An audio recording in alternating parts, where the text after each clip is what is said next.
Welcome. This is the fourth in the series of videos I've entitled Understanding Space Weather. And this is about the rotation of the Sun.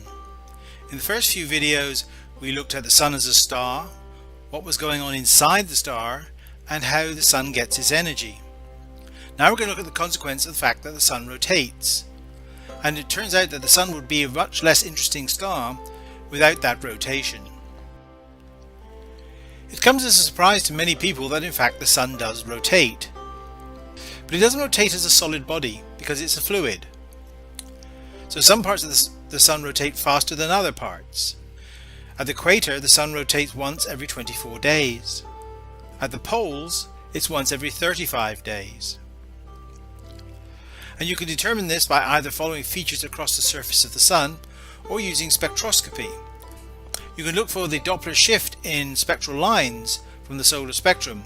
You can see from the lines on the eastern side of the Sun that the plasma is coming towards you, and on the western side that it's going away from you. So on the east it's blue shifted, on the west it's red shifted, and you can measure that velocity at about 2 kilometers per second. Let's take a look at a video of the Sun rotating.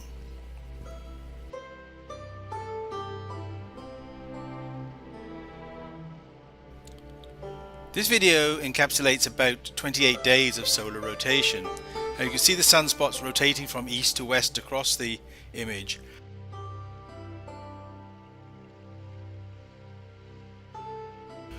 When you look up the solar rotation rate, you may find a number of different values.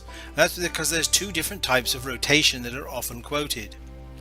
In the bottom left here we have the Sun with a sunspot on it, that's the yellow disk, lined up with the Earth and a distant star.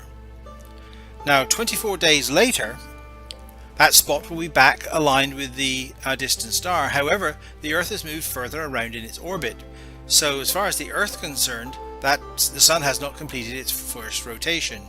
That takes yet another 2 days. So there's a 24-day period which is called the sidereal rate, and there's a 26-day period which is the synodic or Earth-based rotation rate. As I said, the higher the latitude on the Sun, the slower the Sun rotates. So the equator is moving faster than the poles, and in the intermediate latitudes are moving at some rate between those two values. Now the Sun has a magnetic field embedded in the plasma that is churning around in the Sun, and so when these different rotation rates act on that magnetic field, it gets wound up, and as it gets wound up it gets stronger. And that's very, very important because that actually creates things like sunspots. Now because of this twisting and strengthening, you can store energy in a magnetic field. It's rather like a rubber band. You know, if you take a rubber band and start twisting it, it will store energy. You could actually use rubber bands to power a propeller on an aeroplane, for example, a model aeroplane. But if you over twist it, the rubber band will kink. It's called a kink instability.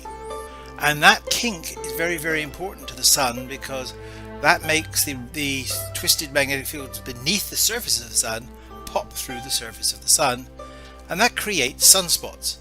Sunspots are merely places where the strong magnetic field from below the surface of the Sun is poking through the surface of the Sun.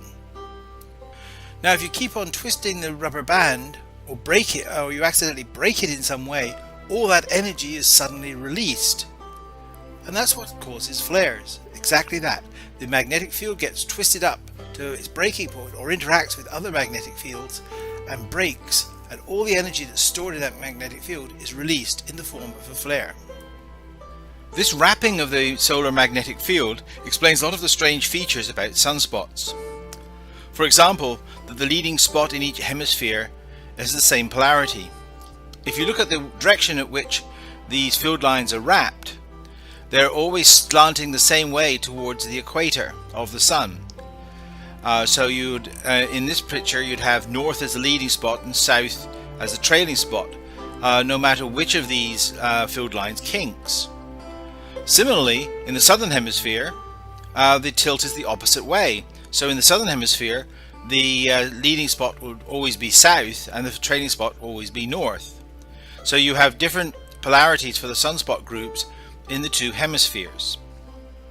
This also explains why in most cases the leading spot in a major sunspot group is closer to the equator than the trailing spot, because again of this wrapping leaves the field lines tilted towards the equator.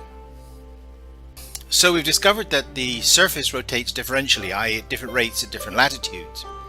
However, if you go down deeper into the Sun, you find there's also differential rotation as a function of the radius of the Sun. So the deeper you go down, the slower the Sun rotates. This also causes a twisting and churning of the magnetic fields, and is actually one of the explanations for the solar cycle, as we will see in a later video. So this concept of rotation is very important. The rotation of the Sun explains the presence of magnetic fields on the Sun. It also explains sunspots, solar activity, the flares and coronal mass ejections for example, and the solar cycle itself. So the fact that a star rotates is very important. The faster a star rotates, generally the more active it is. The slower a star rotates, the less active it is. In the next video we're going to discuss sunspots. Why are they cool?